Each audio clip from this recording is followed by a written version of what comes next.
ইতিমধ্যেই তো স্টার জলসা এবং জি বাংলায় বেশ কিছু নতুন ধারাবাহিক শুরু হয়েছে। ওদিকে আবার কিছু নতুন ধারাবাহিক শুরু হওয়ার খবরও সামনে এসছে। তার মধ্যে কিছু ধারাবাহিকের টিজার আমরা দেখতে পেয়েছি, আবার কিছু ধারাবাহিকের ব্যাপারে শুধুমাত্র খবরই পাওয়া গেছে। কয়েকদিন আগেই শেষ হয়ে গেছে নিমফুলের মৌ ধারাবাহিকটি।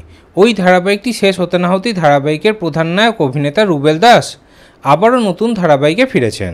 তবে ধারাবাহিকের প্রধান নায়িকা অভিনেত্রী পল্লবী শর্মা এখনও অবধি নতুন ধারাবাহিকে ফেরেননি। ওদিকে অনেক দিন হয়ে গেল অভিনেত্রী স্বস্তিকা দত্তকেও কিন্তু বাংলা ধারাবাহিকে দেখা যায়নি। এছাড়া অভিনেতা রোহান ভট্টাচার্যকেও অনেক দিন হয়ে গেল ধারাবাহিকে দেখা যায়নি। তার শেষ অভিনীত ধারাবাহিকটি হলো তুমি আশেপাশে থাকলে। এবার জি বাংলাতে আসতে চলেছে একটি নতুন ধারাবাহিক। এই ধারাবাহিকের ব্যাপারে তো আপনারা আগেই জেনে গেছেন। আসতে চলেছে নতুন ধারাবাহিক ইচ্ছেধারী নাগকন্যা। এই ধারাবাহিকের টিজার দেখার পর থেকে সবার একটাই প্রশ্ন যে এই নতুন ধারাবাহিকটি কি কোনো অরিজিনাল ধারাবাহিক নাকি কোনো রিমেক ধারাবাহিক। এবার সেই বিষয়ে খবর পাওয়া গেল। খবর পাওয়া যাচ্ছে যে নতুন ধারাবাহিক ইচ্ছেধারী নাগকন্যা এটি একদম অরিজিনাল একটি বাংলা ধারাবাহিক হতে চলেছে। এসবিএফ প্রোডাকশনের আন্ডারে আসতে চলেছে এই নতুন ধারাবাহিকটি। খবর পাওয়া যাচ্ছে যে এই নতুন ধারাবাহিকে প্রধান ভূমিকায় খুবই জনপ্রিয় তারকাদের অভিনয় করতে দেখা যাবে।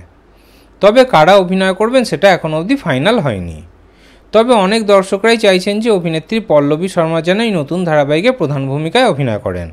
আবার অনেকে চাইছেন যে অভিনেত্রী সৃজলা গুহ অথবা অভিনেত্রী স্বস্তিকা দত্ত অথবা অভিনেত্রী রুকমা রায়কে যেন নেওয়া হয়।